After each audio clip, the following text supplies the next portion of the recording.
مساء الخير والحلويات وكل حاجة حلوة في الدنيا. النهاردة بقى فيديو جديد، والفيديو بتاعنا النهاردة هنتكلم عن ازاي تذاكري عربي وانجليزي في اعدادي، وكمان هقولك ازاي انا كنت بذاكرهم بكل الحاجات بقى.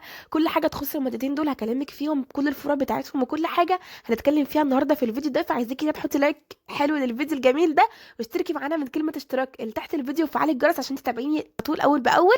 وعايزه اقول لكم بجد ان الفيديو ده تعبت فيه كتير قوي، فعايزاكي كده تحطي لايك كتير قوي قوي للفيديو ده، وتكتبوا لي كمان رايكم في الكومنتات. وبس كده ويلا بينا نبدا على طول.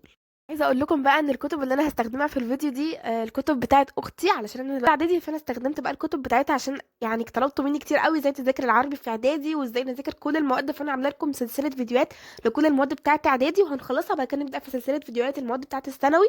فعايزاكم بقى كده تشجعوني، لان زي ما قلت لكم الفتره الجايه في مفاجآت كتير قوي حلوه قبل العيد ان شاء الله.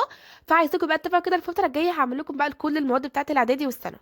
يلا بينا بقى نبدأ بأول مادة كده، وهي العربي. النهارده هقولك ازاي تذاكري كل الفروع بتاعة العربي، وبجد الطريقة اللي انا كنت بذاكر بيها في اعدادي وفي ثالثة اعدادي. بجد بقى انا هقولك ازاي تلحقي نفسك كده في الوقت الضايع ده، وتلحقي تلمي كل حاجة قبل الامتحانات. اول فرع بقى هنبدا فيه مع بعض وهو فرع النصوص. مش عارفه ليه كده بحس ان النصوص دي بتبقى صعبه كده في مذاكرتها. مواطن الجمال بقى، المعاني، الشرح، الاسئله، كل الحاجات دي هكلمك فيها. اول حاجه كده انا جبت النص ده وهنبدا فيه بالمذاكره مع بعض. ازاي تحفظي النص؟ انا بصراحه كنت بحفظ النص بالقراءه، يعني بقرا النص كده، مش بتيجي معايا بصراحه من اول مره. لا، بفضل اقرا النص مره واتنين وتلاته لحد ما اتاكد ان انا حفظته، بسمعه لنفسي كمان كتير عشان اتاكد خلاص ان انا مش ناسيه النص ده ابدا. طيب لو انت حاسه انت برضو مش عارفه تحفظيه كده بالقراءه اكتر من مره، اكتبيه. لو ايدك اخدت على كتابه النص هتتعودي خلاص وهتحسي ان انت حفظتيه. كمان لما تيجي تذاكري ذاكري بصوت عالي علشان الكلام يثبت في دماغك. فبصراحه لو انت حاسه انت مش هتعرفي تحفظي النص كده بالقراءه، اكتبيه كتير قوي. طيب نيجي بعد كده بقى للمعاني، المعاني والمضاد والمرادفات والحاجات دي، بجد اللي مش عارفه ليه عامله مشكله مع الناس كلها. عايزه اقولك ان انت لما تيجي كده تبصي على المعاني، اقرايها اول مره، اقرايها كده ما تحفظش، هتلاقي معظمهم واغلبيتهم كلمات سهله جدا، كلمات بالبديهه كده تعرفي تجيبيها، وكلمات انت عارفاها كتير، يعني معظمهم انت عارفاها.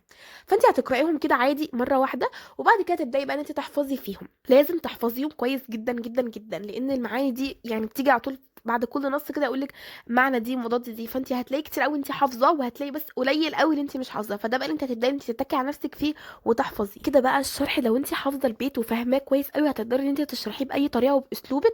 فحاولي ان انت تكوني فاهمه النص يعني، عشان تعرفي ان انت تشرحي البيت باسلوبك احسن وبطريقتك من ان انت تكوني حافظه الشرح وتكتبيه.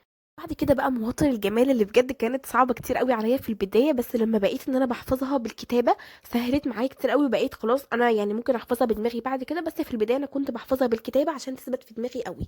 وخليني اقول لك بقى ان اهم حاجة بعد ما تخلصي مذاكرة النص كله، تحلي كل الاسئلة اللي بتكون ورا كل درس، دي اهم نقطة.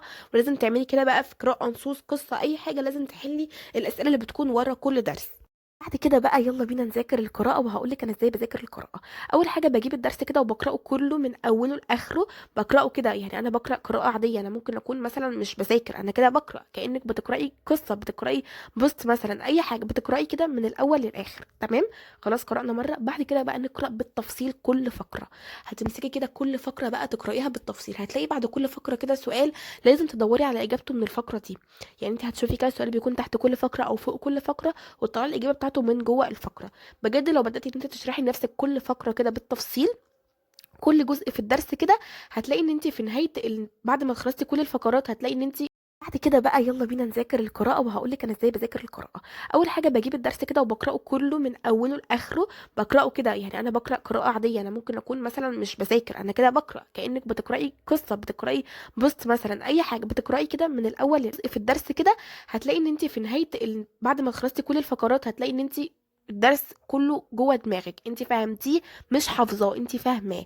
جاوبتي كمان على كل سؤال بيكون موجود بعد كل فقره، فانت كده فهمتي الدرس. تقدري بقى تحفظي الاسئله اللي بتكون ورا الدرس بسهوله جدا، مش هتكوني بقى محتاجه اصلا ان انت تحفظيها، لان انت كده كده فاهمه الدرس بيتكلم عن ايه. فهمتي كل جزء في الدرس، فانت الاسئله اللي ورا دي مش محتاجه اصلا ان انت تحفظيها، انت لو قراتيها كده انت هتعرفي تجاوبي اصلا عنها. والمعاني بقى هتكون نفس الفكره اللي بتاعت المعاني بتاعت النصوص، هتلاقي معظمها انت عارفاها وكلمات سهله، ومعظمها هتكوني مش عارفاه، فده بقى اللي انت هتتكي على نفسك فيه كتير قوي.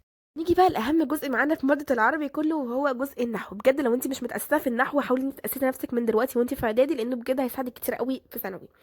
عايزه اقول لكم بقى ان مذاكره النحو دي انا لسه بذاكر بيها لحد دلوقتي، وبجد من احسن طرق المذاكره.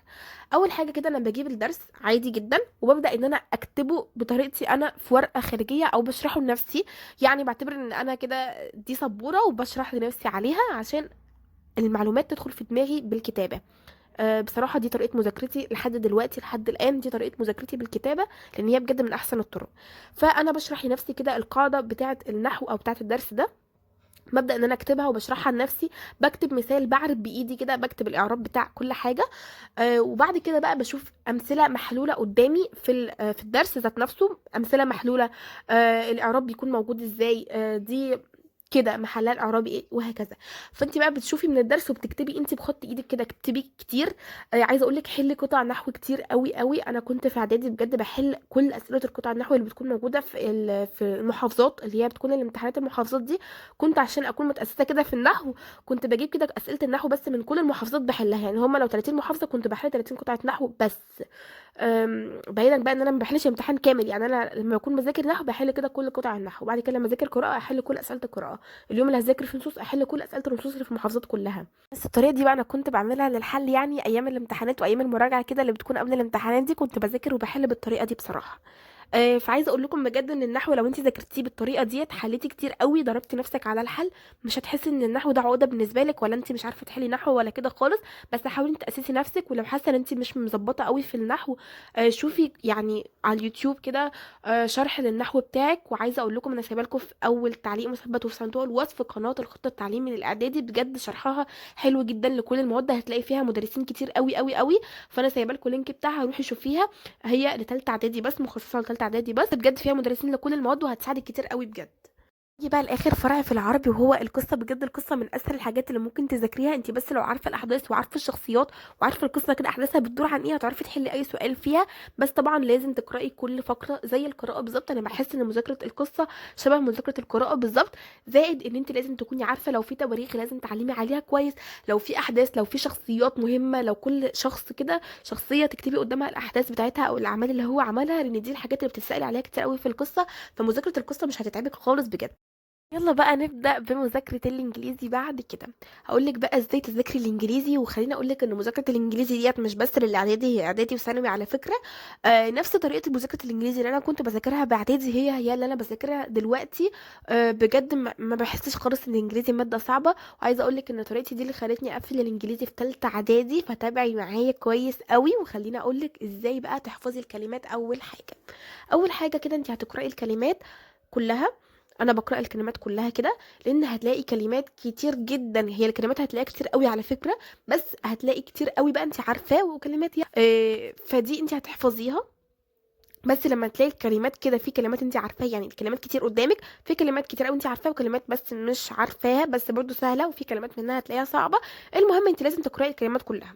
بعد كده هتحددي الكلمات اللي انت مش عارفاها، دي اللي هتبداي انت تحفظيها وتكتبيها مره واثنين وثلاثه وعشرة. بجد اكتبي كتير قوي الكلمات لما تكون انت عندك حصيله كلمات كتير، عارفه تكتبي كلمات، بتحفظي كلمات كتير قوي، هتعرفي تحلي اي سؤال بقى.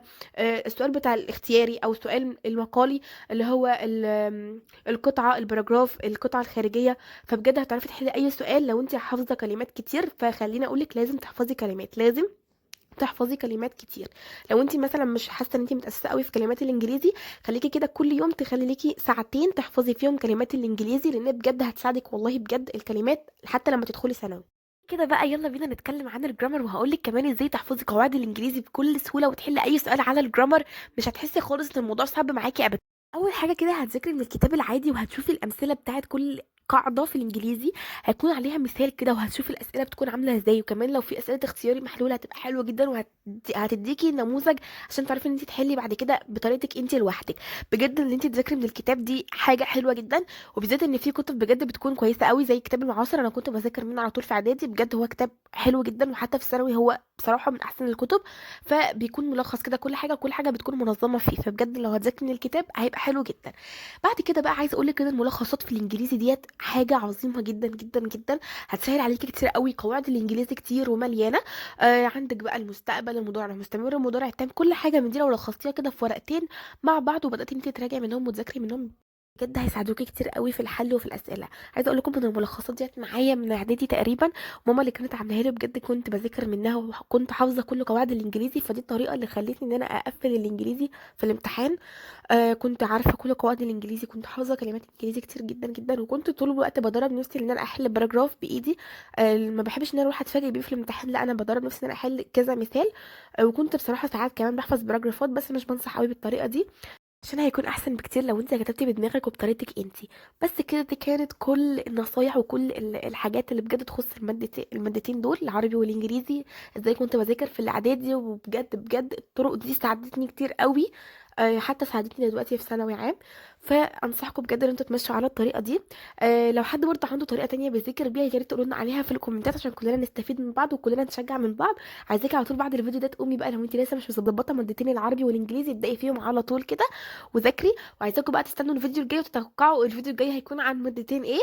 وبس كده، واستنوني في الفيديو الجاي. وبس كده، مع السلامة.